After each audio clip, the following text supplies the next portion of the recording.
부천 시민 여러분, 이거 마이크가 조금 약한 것 같은데? 자, 부천 시민 여러분, 우리 연습 한번 할까요? 지금은 진짜 오른손 한번 들어주세요. 이렇게. 네, 다시.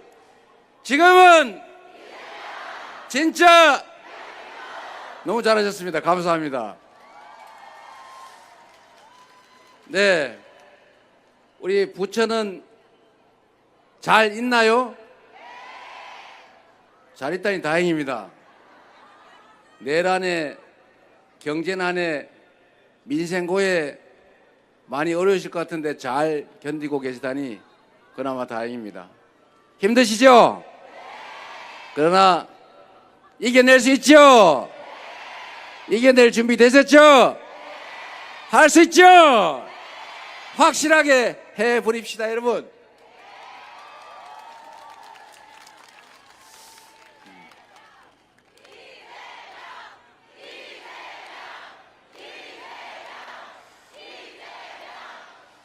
부천 시민 여러분, 저는 자주 그 생각을 해봅니다. 국가가 무엇일까? 뭐라고요? 잘 안 들려요? 이거 볼륨 좀 올려주세요, 최대로. 네, 볼륨을 좀 올려주세요. 네, 아끼지 말고. 네, 국가란 무엇일까? 우리는 왜 김기표, 서영석, 이건태 이런 사람을 국회의원으로 뽑을까? 뭐 하려고 대통령은 뽑을까? 다 우리 지금보다는 더 나은 삶을 살게 해달라고 우리를 대신해서 일할 사람을 뽑아놓은 것 아닙니까? 대통령은 큰 통치자입니까? 왕입니까?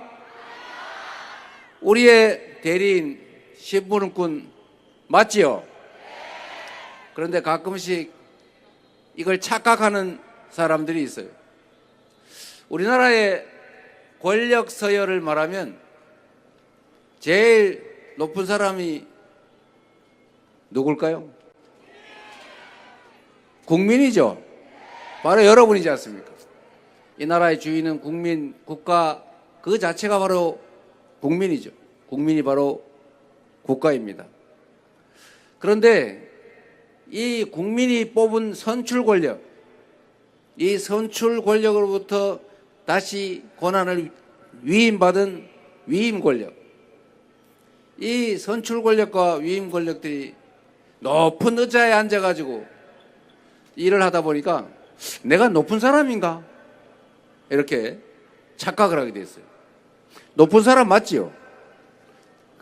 높은 사람인 건 맞는데 국민보다 높이 있는 게 아니라 국민의 대리인 일꾼들 중에서 가장 높은 자리가 대통령이죠. 머슴 중에 상머슴. 이게 바로 대통령 아닙니까, 여러분?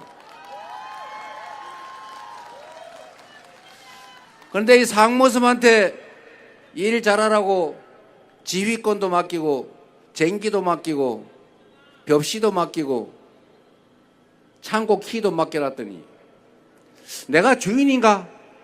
이렇게 착각을 해서 내가 영영 이 집 주인을 해버려야지 이렇게 마음 먹고 진짜 주인한테 위임받은 권력으로 진짜 주인이 맡긴 쟁기로 도둑 지키라고 준 총칼로 주인을 겁박하고 심지어 죽이고 영원히 자기가 주인 위에 상주인이 되려고 시도한 게 바로 지난 12월 3일 내란 아니겠습니까, 여러분?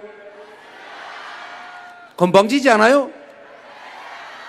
우리가 주인인데, 우리가 맡긴 총칼인데 그 총칼로 우리를 겁박하고 자신이 영구적으로 군정을 통해서 집권하려고 그런 국민 배반행위, 국가 반란행위 여기에 대해서는 결코 용서하거나 또는 방면해서는 안 되는 것이죠. 그런데 희한하게 지금 길거리를 활보를 하고 있어요. 부정선거 자꾸 얘기하는데, 부정선거 했으면 내가 이겨야지 왜 자기가 이깁니까?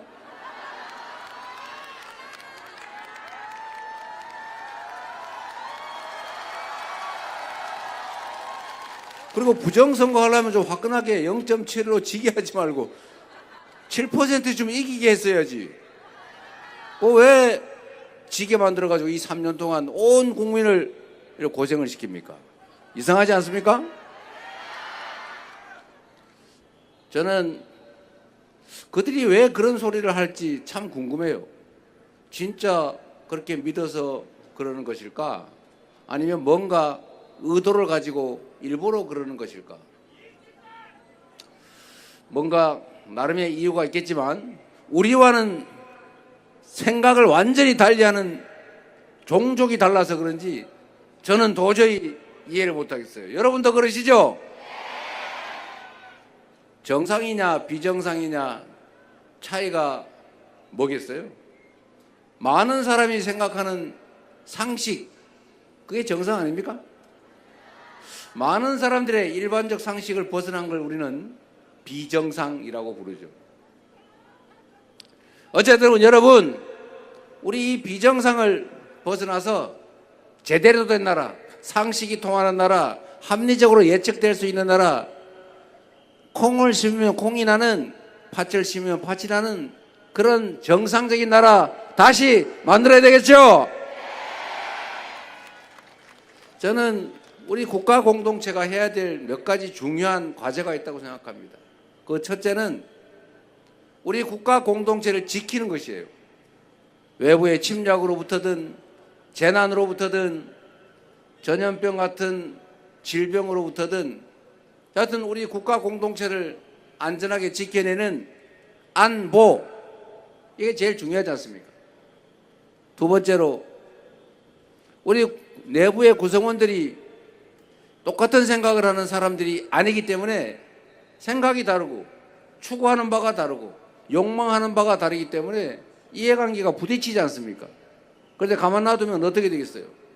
힘센 사람들이 지멋대로 하면 이게 정글, 약육강식의 세계가 되지 않습니까?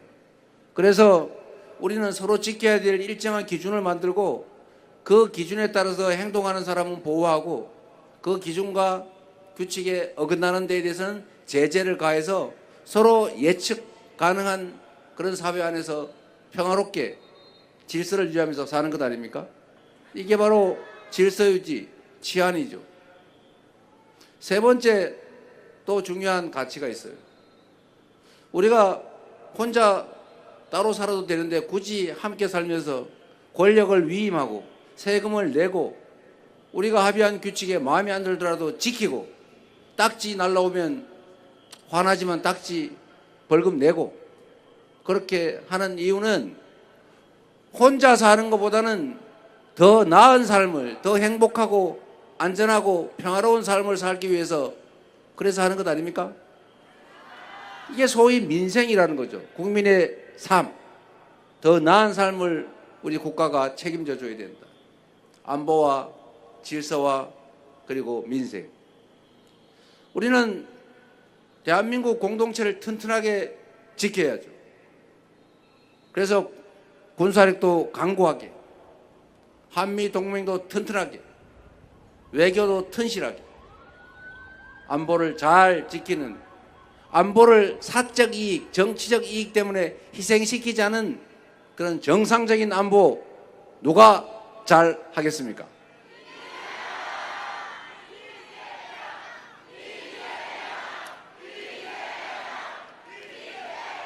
보통 우리는 그런 착각, 억지 소리를 많이 들었어요. 안보는 보수. 여러분 생각해 보십시오. 진짜 보수가 안보 잘하던가요? 안보의 가장 핵심은 그런 거예요.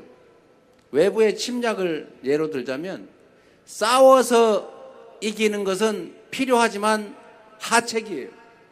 싸우는 순간에 엄청나게 많은 손실이 발생합니다. 엄청나게 많은 사람이 죽고 다치고 파괴되죠. 그 다음에 이기면 진 것보다는 낫겠지만 그게 좋은 일입니까? 그래서 이것보다 나은 안보는 싸우지 않고 이기는 거예요.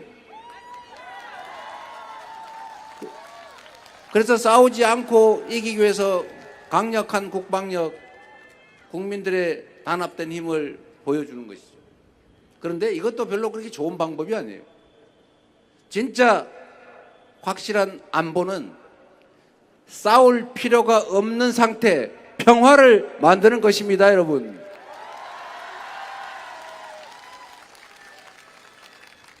생각을 해보면 간단해요. 평화, 싸울 필요가 없는, 싸울 걱정이 없는 상태를 만들기 위해서 우리는 많은 노력을 기울여야 합니다. 물론 강력한 억지력이 필요하죠. 무장도 잘해야 되고 국방력 강화해야 되고 군인도 숫자도 적정해야 되고 무기체계도 잘 발굴해야 되고 한미동맹도 잘 발전시켜야죠.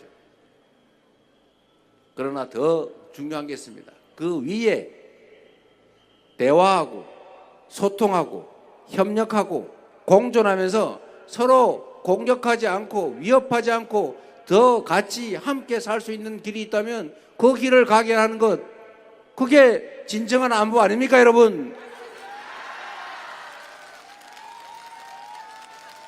그런데 보수 정권들이 하는 걸 보십시오. 둘 중에 하나밖에 몰라요. 세상에 음지 있고 양지도 있는 거죠. 긴 게 있어야 짧은 것도 있고, 이 생각하는 사람도 있고 저 생각하는 사람도 있고, 이 파란 풍선 든 사람도 있고 빨간 풍선 든 사람도 있는 거지 않습니까? 강력한 국방력, 군사력 필요하죠. 근데 그것만으로 안 되는데 지금 이 전 정권이 강대강 전략으로 그냥 오로지 힘자랑에, 그냥 압박에 이러다 보니까 완전히 한반도가 다시 얼음이 돼가고 있어요. 군사적 긴장 대결이 격화되면서 결국은 주가도 떨어지고 외국인 투자도 원활하지 않고 경제까지 망가지고 전쟁 나지 않을까 불안해졌는데 이게 진짜 제대로 된 좋은 안보가 아니지 않습니까? 그리고 더 문제는 계엄을 할 명분을 만들려고 북한을 자극을 해가지고 약 올려가지고 국지전이라도 해가지고 계엄 명분 만들려고 자꾸 자극을 하고 압박을 하고 그랬던 거 사실 아닙니까? 지금 내란죄만 입건돼서 처벌하고 있는데 외환 유치죄, 외환죄 이거는 반드시 수사를 해가지고 대한민국의 안보를 해치면서 영구 집권을 위한 계엄 명분을 만들려고 상대 국가를 자극해서 우리를 침공 또는 전쟁이 전투가 벌어지게 만들려고 했던 이 행위에 대해서도 엄정하게 책임을 반드시 물어야 합니다, 여러분. 국가를 보위하는 이 안보 역량을 사적 이익, 정치적 이익을 위해서 훼손하고 국가를, 국민을 위험에 빠뜨린 죄 엄정하게 진상 규명하고 반드시 상응하는 책임을 물어야 다시는 이런 짓을 못하게 되지 않겠습니까?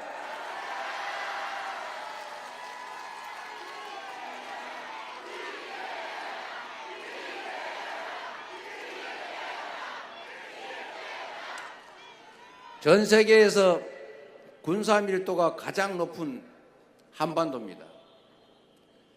객관적인 눈으로 보면 전쟁 발발 가능성이 두세 번째로 높은 세계적인 위험 지역이죠. 우리는 잘 느끼지 못하지. 방위산업도 발전시키고 군사력도 강화하고 한미동맹도 강화하고 국가 간의 외교 협력도 강화해서 그리고 더 안전할 수 있도록 남북 간의 대화와 소통의 길을 열고 협력과 공존의 길을 찾아나가는 진정한 안보, 우리 더불어민주당 이재명 정부가 확실하게 책임지겠습니다, 여러분.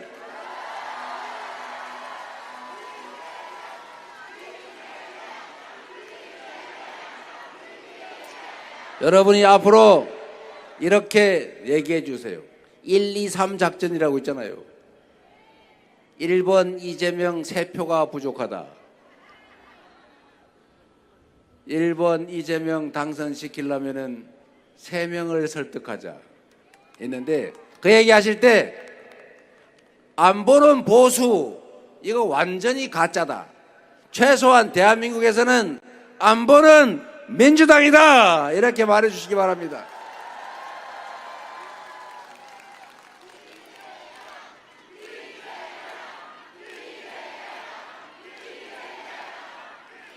그리고 왜 원래 안보는 보수가 잘하는 게 객관적으로는 맞을 수 있어요. 그런데 대한민국은 예외예요. 왜 그러냐? 지금 보수라고 하는 국민의힘은 보수 정당이 아니에요. 여기는 극우, 퇴행 집단, 이해 집단이지 정상적인 보수 정당이라고 할 수 없다. 맞습니까, 여러분? 이런 보수 정당도 아닌 집단의 대표인 이런 외환 유치나 하려고 하던 안보를 희생시키려고 했던 그 내란 수계를 잘라내지도 못하고 단절하라니까 말도 못하고 그런 사람이 대한민국 대통령이 되면 안보가 진짜 되겠습니까? 여러분이 잘 알려주시기 바랍니다. 안보는 민주당. 두 번째로 우리는 지켜야 될 규칙들을 가지고 있어요. 그 지켜야 될 규칙은 여러 가지가 있죠. 개인적인 약속, 계약, 우리 부천시의 조례, 법, 시행령 등등 있습니다. 그중에 가장 고차원의 높은 규범, 이게 헌법 아닙니까? 이 헌법이라고 하는 우리 온 국민이 동의해서 만든 대한민국 최고 규범이 있는데 그 헌법이 정하는 국가 질서, 헌법 질서, 헌정 질서라고 하는 것을 깨면 되겠어요. 국민이 외부가 또는 누가 깨려고 해도 그걸 지키는 최종의 책임자가 바로 대통령 아닙니까? 대통령이 아마 6월 4일 날 첫 선서식을 하는데 그 첫 선서에서 대통령 당선자가 하는 말이 이겁니다. 나는 국법을 준수하고 국헌을 준수하고, 이게 제일 큰 의무 아니에요. 본인이 지켜야 될 뿐만 아니라 온 국민이 지키도록 할 의무가 있는 그 국가의 최고 책임자가 본인이 스스로 헌법을 깨고 계엄이라는 이런 반란 행위를 통해서 혼자 국가 권력을 다 차지하고 야당 의원들 이건태 의원 싹 다 잘라가지고 깜빵 보내고 마음에 안 들면 저 백령도 가는 배에다 태워가지고 폭탄으로 터뜨려가 다 죽여버리자, 이런 계획해가지고 국회를 군인을 보내가지고 점령하려고 하잖아요. 이거 용서할 수 있습니까, 여러분? 절대로 용서해서는 안 될 뿐만 아니라 다시는 이런 거 꿈도 꿀 수 없게 엄정하게 책임을 물어야 우리가 안심하고 살 수 있지 않겠습니까? 그 책임을 묻는 첫 출발이 바로 6월 3일 대한민국 대통령 선거다. 맞습니까, 여러분? 이번 선거는 이재명이냐 김문수냐 국민의힘이냐 민주당이냐 이걸 정하는 선거가 아닙니다. 이번 선거는 내란 세력을 책임을 묻고 내란 세력의 귀환을 막을 것이냐, 아니면 그들의 귀환을 허용해서 영원히 퇴락하는 후진국 제3세계로 전락할 것이냐, 미래를 향해 나아갈 것이냐, 정상적인 나라가 될 것이냐가 결정되는 역사적인 이벤트입니다, 여러분. 맞습니까? 내가 누구를 좋아하고 싫어하고는 다음 문제입니다. 이 나라가 제자리를 찾느냐, 구렁텅이로 그대로 계속 굴러 떨어지느냐가 결정되는 거죠. 이재명이 밉더라도 민주당이 좀 마음에 안 들더라도 결코 내란 세력을 지지하거나 내란 세력에게 기회를 다시 줘서는 안 된다. 동의하십니까, 여러분?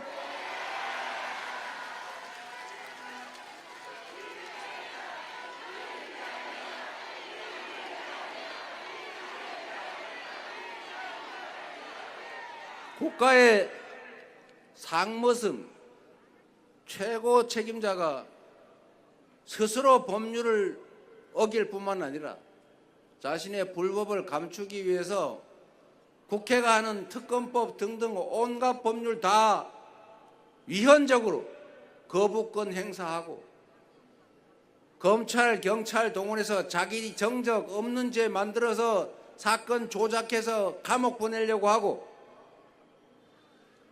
나라 살림하라고 맡긴 권력으로 살림을 하기는커녕 다 내버려 두고 혼자 사적으로 즐거움만 찾아다니고 자기 가족들의 비리를 덮고 사적인 이익만 챙기고 그러니 나라가 되겠습니까, 여러분?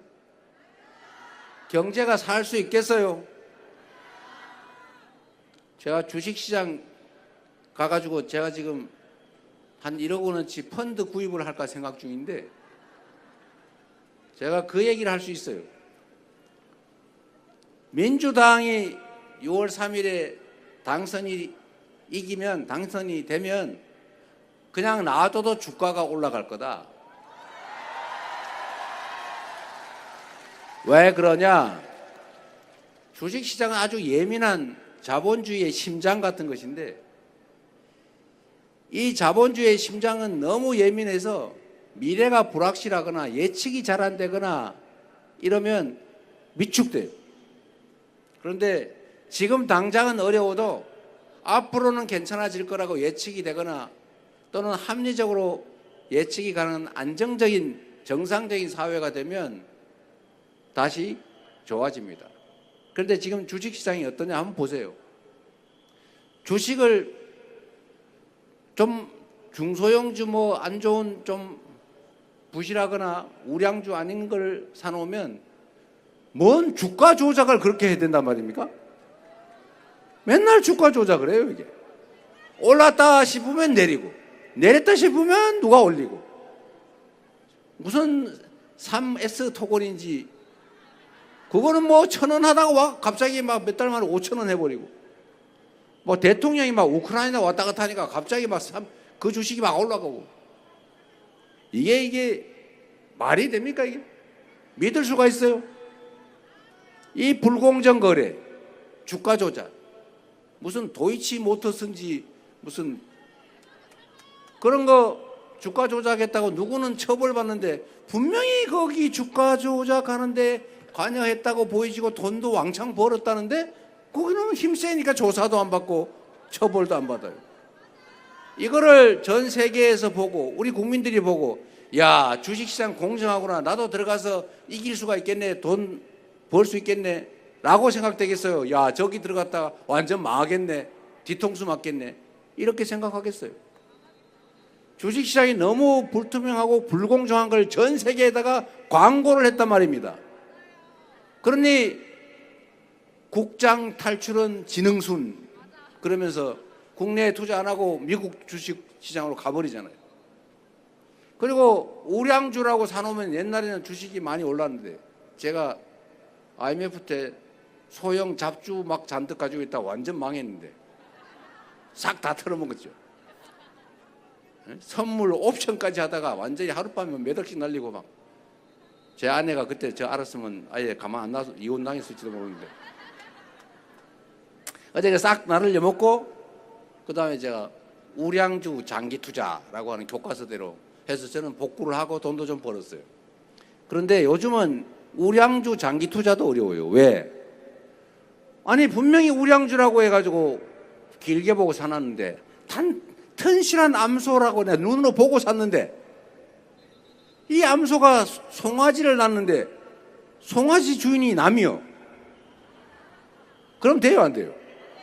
그래가지고 그게 참고 있는데 또 송아지가 살찔만 하니까 아니 암소가 살찔만 하니까 송아지를 두 번째 또 낳는데 이게 또 주인이 남이요. 이게 우리나라 주식시장이에요. 무슨 물적 분할이니 자회사니 만들어 가지고는 그 아니 회사가 쪼개지면 쪼개진 회사도 원래 주인 거 아닙니까? 근데 우리나라는 이상하게 쪼개진 회사, 새로 만드는 회사는 주인이 달라요. 이게 말이 안 되잖아요, 이게.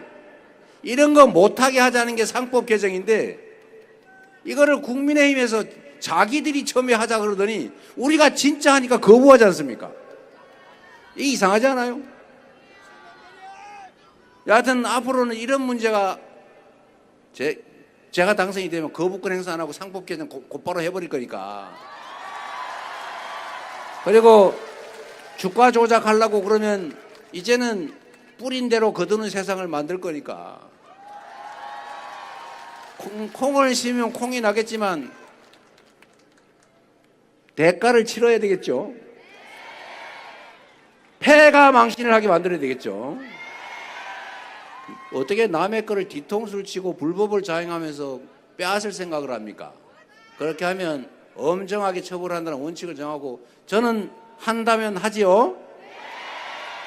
알기 때문에 제가 당선되는 순간에 갑자기 주가 조작 같은 의도가 확 줄어들 거예요. 그래서 이것만 해도 주가가 비정상으로 낮아졌기 때문에 상당 정도는 정상이 될 거다. 배당도 권장하고 산업 경제 계획도 대한민국 경제가 앞으로 이 방향으로 갑니다. 이렇게 보여주면 주가가 오르겠죠. 그래서 제가 말을 해도 잘 안 믿으니까 저도 주식을 사는 건 제가 금지되어 있어서 펀드를 하나 상장지수 펀드 같은 거 하나 구매를 해볼까 생각 중인데 어떨까요? 생각 중입니다. 또 내부자 정보를 이용해서 주식해서 돈 벌었다고 나를 고발하는 사람이 생길 것 같아가지고 제가 고민이에요.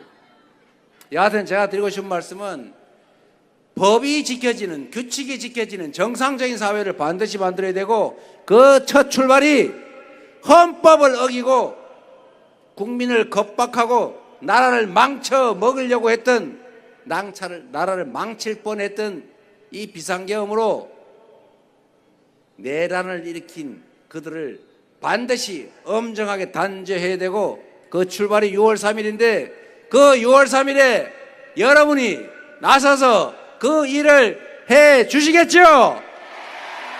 자신 있죠?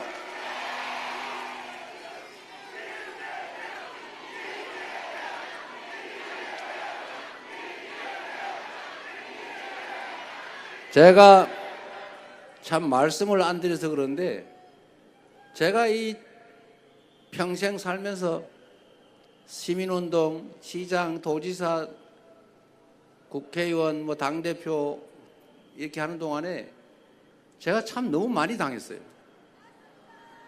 제가 참 많이 당했는데 그 없는 죄 뒤집어 쓰고 참 많이 당하긴 했지만 제가 말을 안 하잖아요.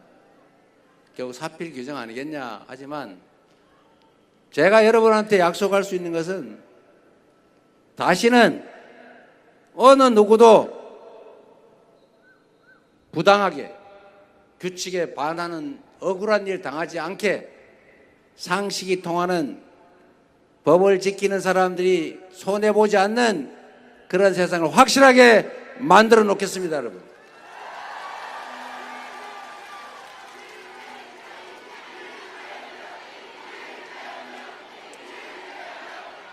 세 번째로 우리가 정부가 해야 될, 정치가 해야 될 일이 국민의 먹고 사는 문제, 민생 문제를 해결하는 거죠.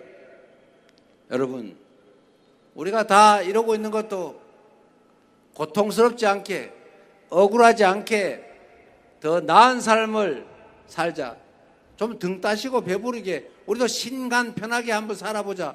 그런 것 아닙니까, 여러분? 그렇게 만드는 것이 바로 정치가 해야 될 일 맞죠? 그런데 지금은 정부가 국민을 다 버려뒀어요. 자유라는 이름으로 방임을 했어요. 정부와 시장은 서로 의존 협력 관계예요. 내버려 두면 안 돼요. 저는 그런 생각도 합니다. 물가가 오르는데, 아니 이상하게 저기 생산지에서는 가격이 떨어지는데 도시에서는 가격이 올라요. 좀 이상하지 않습니까? 아니 사과값이 오른다고 수입하는 바나나 값은 왜 오릅니까? 이상하게 이게 유통구조들이 왜곡이 되고 있어요. 전에는 정부가 이렇게 눈을 부릅뜨고 있으면 시장이 정부를 두려워하는 건 아니고 존중했어요. 그리고 벗어나면 제재가 있죠. 그런데 지금은 시장은 자유다 방치해놓고 아무도 관심을 안 가지니까 다 자기 팔 자기 흔드는 마음대로가 됐어요. 방치된 상태가 된 겁니다. 저는 시장을 정부가 이렇게 뭐 저렇게 마음대로 뭐 물가를 억누르고 이렇게 하자는 게 아니라 정상적인 흐름이 가능하도록 만들어줘야 된다. 그게 정부의 역할인 것이죠. 저는 이 정부의 역할만 제대로 찾아도 그 국민들이 봤을 때 이상한 생산지의 속값은 떨어지는데 소고기 값이 자꾸 올라요. 왜 이러냐 대체. 예를 든다면 이런 거죠. 시장을 이기는 정부도 없고 정부를 이기는 시장도 없지만 둘은 무관한 관계도 아닌 협력적인 의존적 관계가 있다 이 말입니다. 그래서 정부의 역할이 중요해요. 산업발전도 마찬가지 아닙니까? 이 산업발전이라고 하는 게 그냥 내버려 둔다고 잘 되는 게 아니죠. 오히려 여러분 보십시오. 어제 그 토론도 보셨을 텐데 전 세계가 기후위기 때문에 이제는 재생에너지로 전환해서 재생에너지만으로 생산하지 않으면 물건을 팔 수가 없어요. 아리백이 불가능하다 이런 소리 하는 후보 있던데 불가능하기 뭐가 불가능합니까? 남들은 다 하는데 우리가 못하면 우리는 탈락하는 거예요. 우리 못하는데 어쩔래가 아닙니다. 배째라 안 돼요. 그러면 진짜 배가 째져요. 세계 표준으로 재생에너지만으로 생산한 것만 산다. 이렇게 아리백을 표준으로 삼아서 난 그 물건 외에는 안 산다는데 글로벌 기업들이 안 산다는데 우리는 재생에너지 부족해 어쩔래 아리백 못해 그러면 그래 불쌍하니까 해줄게 그렇게 됩니까? 알았어 그러면 안 사 이러면 끝이죠. 이러면 나라가 망하는 거예요.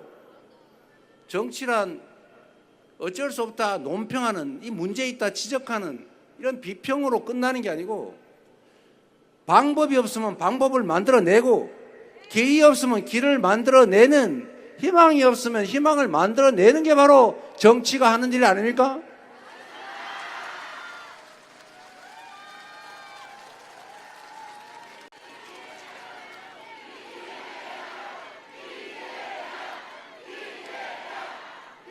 그래서 대한민국의 산업 경제 체제를 방향을 정하고 정부가 집중적으로 관심 갖고 지원하고 투자하고 인력 양성하고 그래서 국민들이 믿고 그 길을 갈 수 있게 준비하게 해야 경제가 지속적으로 발전하는 겁니다. 그거를 할 수 있는 민주당, 준비된 민주당 그리고 준비된 이재명이 있다 이 말씀을 드리는 것입니다.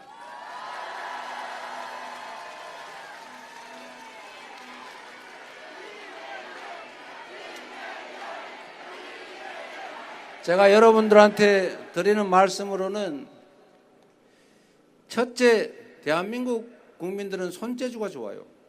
머리도 좋고 성실하고 근면하죠. 그래서 전 세계에 없는 근대화, 산업화와 민주화를 동시에 이뤄냈지 않습니까? 우리 다 여러분 위대한 국민들 때문이죠. 대한민국 국민들은 엄청난 저력을 갖고 있습니다. 금모으기로 IMF를 이겨냈죠. 다른 나라 국민들은 IMF 이런 거 오면은 금 사 모아요. 혼자 살겠다고. 그러나 우리 국민들은 집에 있는 돌반지, 금비녀 다 내놨잖아요.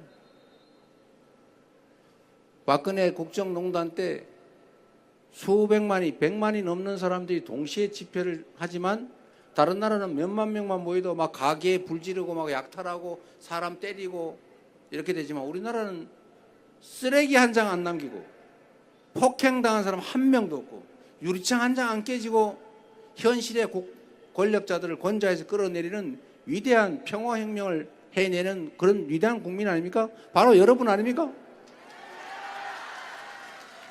그리고 이번 빛의 혁명의 과정에서도 이 내란을 이겨내는 근원적인 힘은 바로 우리 여러분 국민들에게서 나왔다. 여러분이 바로 그 역사, 그 빛의 혁명의 주인이다. 맞습니까, 여러분? 그래서 이 위대한 국민들의 역량으로 국가가 방향을 정하면 거기에 맞춰서 준비하고 노력하고 길을 가겠죠. 그래야 다시 나라가 살아날 수 있어요.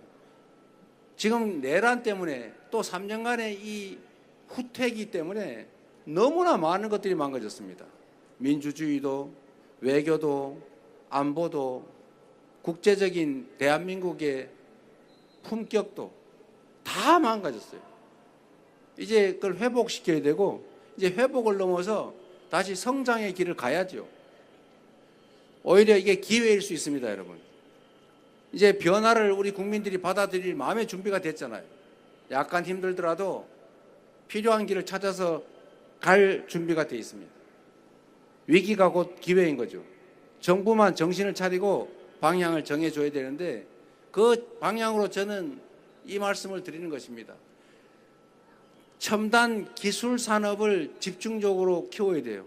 우리가 AI, 인공지능 개발에는 늦었지만 우리는 응용 기술이 뛰어나요. 이 인공지능을 활용한 산업 전환들을 신속하게 해내야 됩니다. 첨단 기술 산업들을 육성하고 인력을 양성하고 지원하고 기업에 돈이 부족하면 국민 펀드를 모아서 국가 펀드를 만들어서 함께 투자하고 성공하면 그 몫을 함께 나누는 이 길로 가야 된다. 두 번째는 아까 말씀드렸던 대로 이제 기후위기 때문에 재생에너지로 전환해야 돼요. 재생에너지, 에너지원 많잖아요.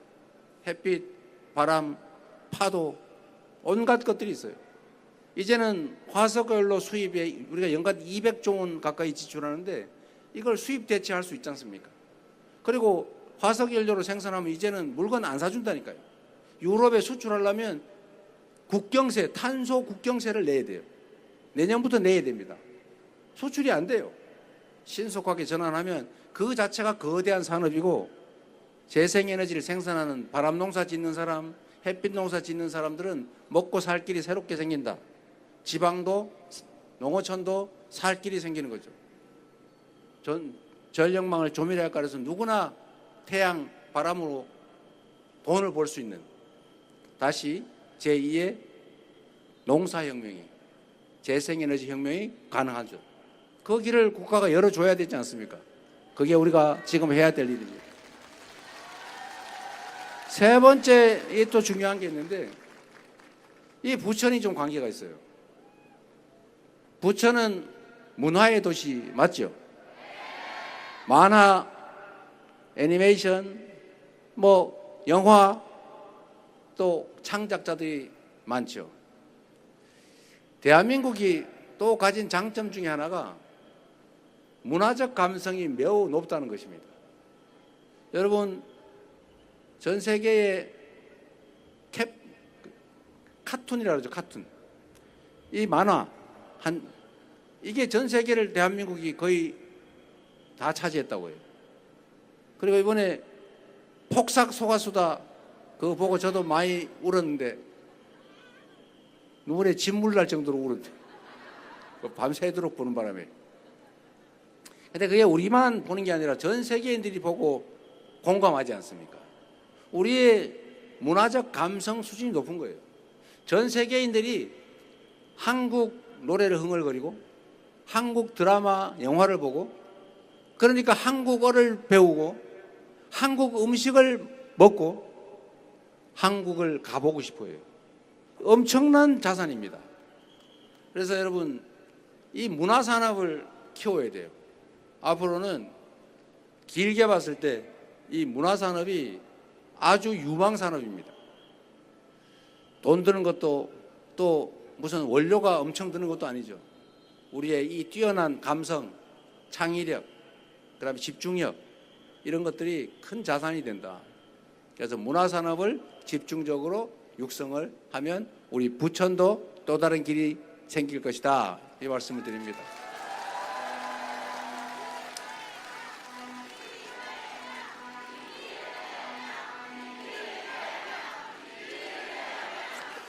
그리고 마지막으로 정말로 중요한 말씀을 좀 드리려고 해요.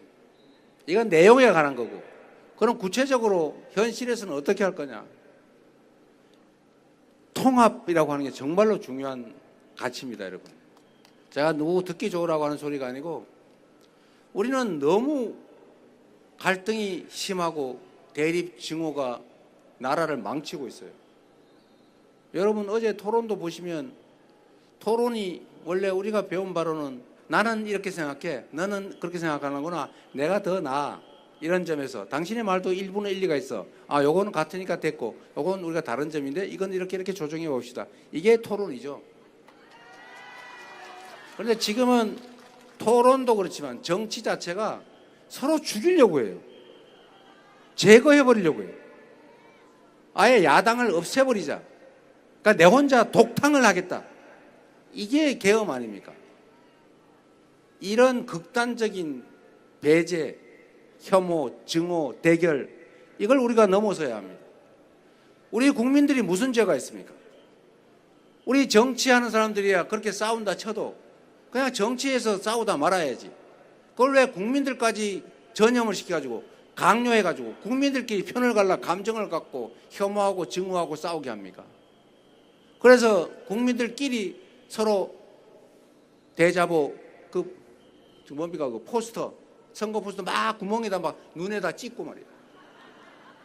심지어 죽이려고 그러고. 이게 정치가 그렇게 만든 것 아닙니까? 정치도 그렇습니다, 여러분. 정치인들이 입장이 다르다고 해서 왜 감정을 갖고 싸웁니까? 저는 이해가 안 돼요. 저는 국민의힘이 어떤 정치적 주장을 하면 저는 정치의 입장이 다르니까 서로 다툴 수 있지요. 그렇다고 미워할 거 있습니까? 그게 무슨 제 개인적인 이해관계가 있습니까? 제 입장에서는 그래요. 공사가 구별된 제 입장에서는 예를 들면 상법 개정을 하려고 했는데 안 됐어요. 그럼 안 되면 안 된 거지. 최선을 다해서 안 되면 어떻게 해요? 또 노력하겠지만. 그런데 제가 여의도에 가보니까 이 사람들이 진짜 싸우고 있어요. 진짜 감정을 가지고 있어요. 대화를 안 해요. 내가 전화를 해도 전화도 안 받아요. 어린아이들도 아니고. 왜 그러냐? 공적인 문제가 사적인 이해관계와 연결되어 있기 때문에 그런 것입니다, 여러분. 공사구별을 못하기 때문이죠. 그걸 여러분들이 국민들이 가려봐 주시면 좋겠습니다. 정치인들 싸우지 말라고 할 게 아니고 싸울 때는 왜 싸우나를 봐주세요.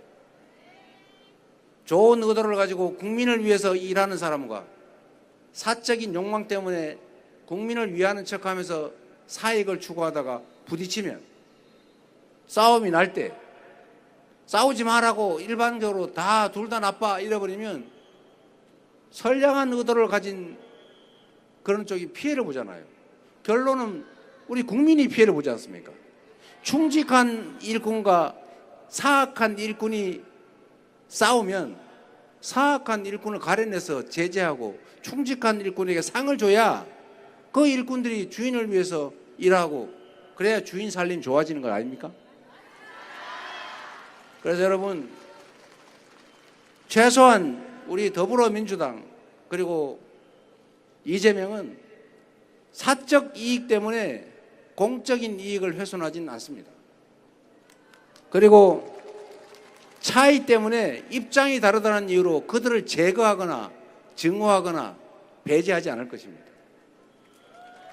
존재를 인정하고 작은 차이를 넘어서서 국민의 더 나은 삶, 이 나라의 더 밝은 미래를 위해서 설득하고 포용하고 끝까지 안 되면 부여받은 권한을 행사하겠지만 그 전까지는 대화하고 소통해서 최대한 함께 가도록 포용하고 통합하는 길을 가겠습니다.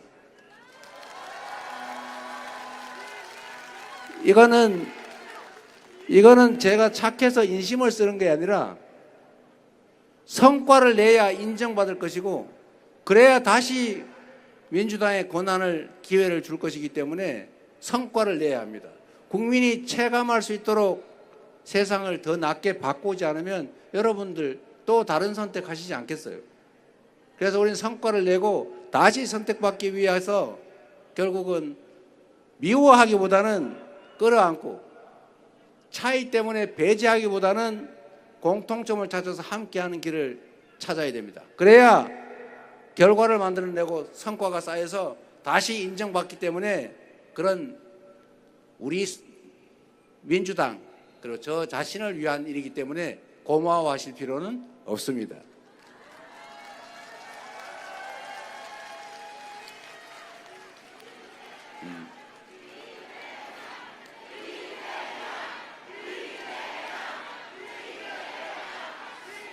그래서 우리는 당장의 큰 과제, 위기를 극복하고 무너진 모든 것들을 회복하고 다시 지속적인 성장의 길을 가야 하는데 그러기 위해서는 작은 차이를 넘어서 사적인 감정이나 작은 정치적 이해를 넘어서서 오로지 국민과 국가의 더 나은 미래와 더 나은 환경을 위해서 힘을 모아야 한다.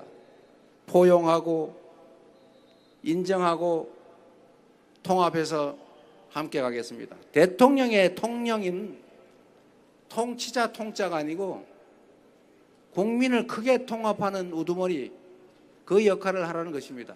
통합의 길로 국민과 국가가 더 행복한 그런 세상을 꼭 만들겠습니다.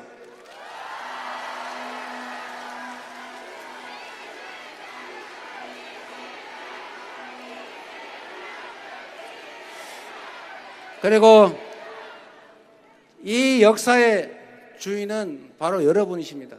우리 여기 이건태 의원님, 서영석 의원님, 김계표 의원님 잠깐 일어나 보세요. 여러분이 뽑은 도구인데 충직하게 유능하게 잘하는지는 아직까지 모르겠습니다만 잘하라고 격려 한번 주십시오.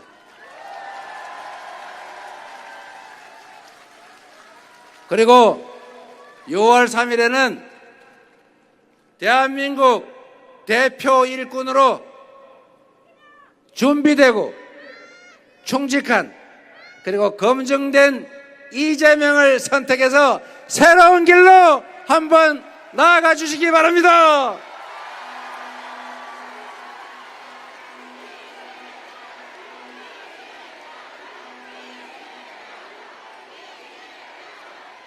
지금은 이재명 진짜 대한민국 부천을 응원합니다. 감사합니다. 네, 감사합니다.